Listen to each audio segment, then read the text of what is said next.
You might remember that on the first day I said that the spiritual exercises of St. Ignatius of Loyola are divided into 4 weeks. And the third week is titled The Passion and Death of Jesus. We enter today that third week. And because all over the world the church celebrates Maundy Thursday, I would like our entry into the third week to be with this event celebrated all over the world. The English word Maundy comes from the Latin Mandatum, which means a command. What is this command, and who gives this command, and to whom? The command is the command to love. The command is given by the Lord Jesus, and the command is given to his disciples and through his disciples to the whole world. Throughout his life, Jesus has lived a selfless life. Throughout his life, he has lived a life of giving, of reaching out, of encouraging, of boosting up. Throughout his life, he has led a life of unconditional love which requires nothing in return. He has lived a life of love which only wants to give. And now on this Maundy Thursday, he brings together his entire life through 2 symbols. I direct you to the first of those symbols found in Mark chapter 14, verses 22 to 26.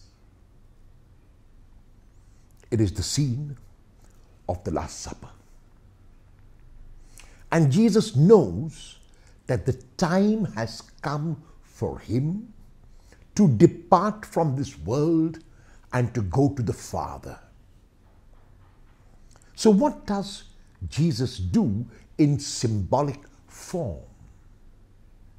In symbolic form, he brings together his life through 2 symbols of bread and of wine, through the symbol of the Eucharist. The English word Eucharist comes from the Greek Eucharistein, which means to thank. So at the Last Supper, in this Eucharist which he celebrates with his disciples, Jesus gives thanks to the Father. Thanksgiving even though he knows that he is going to die. Thanksgiving even though he knows that his body is going to be broken on the cross and his blood shed. Thanksgiving because he knows that the Father always does what is best for him and for the world. And while they were eating, Jesus breaks this bread and identifies the broken bread with his body.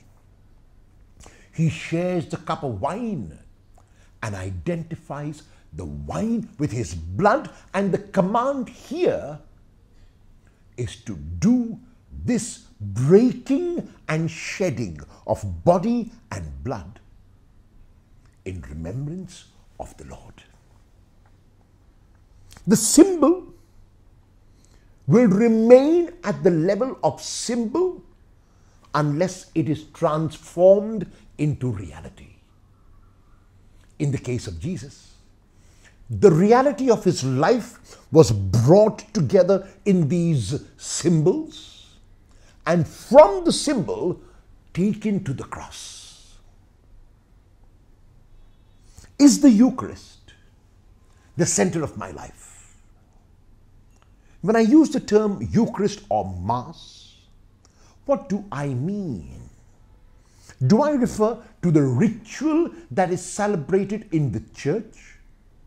Am I one of those who hears Mass and forgets about it later?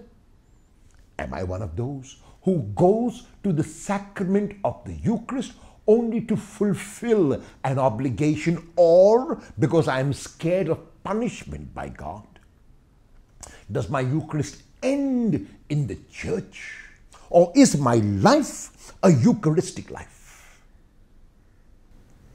If I have to be a true disciple of Jesus, I cannot let the ritual end in the church.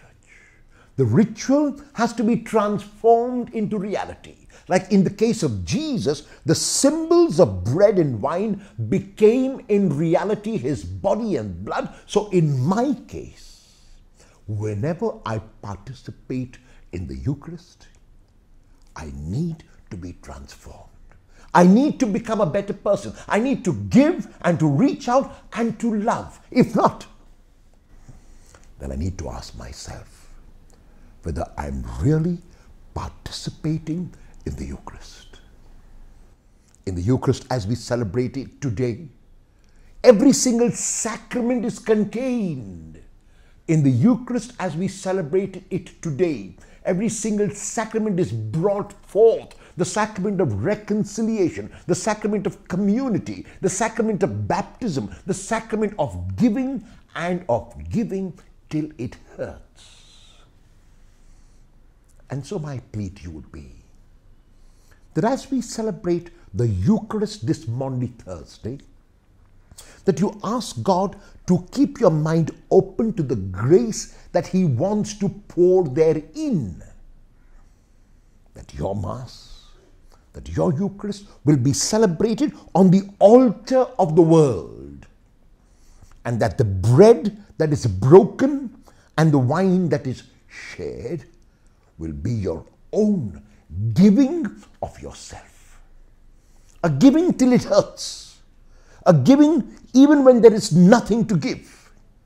A giving which will go beyond anything that you have ever done before. A second symbol which is used by Jesus in the Gospel of John chapter 13 verses 1 to 12 is a symbol of the washing of the feet.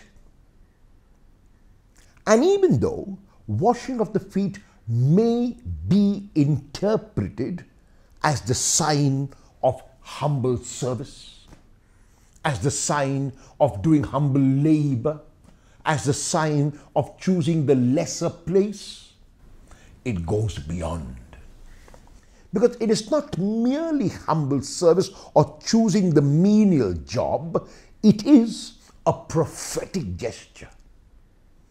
Jesus does not wash the feet of his disciples before the meal like may have been usually done. But Jesus begins to wash the feet of his disciples when they are in the midst of the meal in order to open their eyes. So already when he got up from the meal, they would have been confused. They would have been wondering what he was doing. If he had washed their feet before they began the meal, we could have interpreted it merely as humble service. However, because it is in the midst of the meal that Jesus gets up from table, he wants us to give a completely different interpretation to this prophetic gesture. Later on, he explains what he means when he asks his disciples to do what he has done. If I then, your Lord and Master, have washed your feet, you also must do likewise, which does not mean merely physically washing the feet, but which means living the life of Jesus. And that's why when Peter refuses the washing, Jesus says, unless you let me wash your feet, you'll have no meros. Meros is heritage. Meros is something which you leave behind. Meros is legacy. Meros is translated as a part. You cannot be a disciple of Jesus if he doesn't serve you and you do not accept his command to love and to serve forever. And so, as we enter into Maundy Thursday, as we listen to the Mandatum, to the command of the Lord inviting us to a fuller life, let us realize that it is in giving that we receive. It is in reaching out that we are reached out to. It is in dying to our ego and ourselves that we will have life eternal.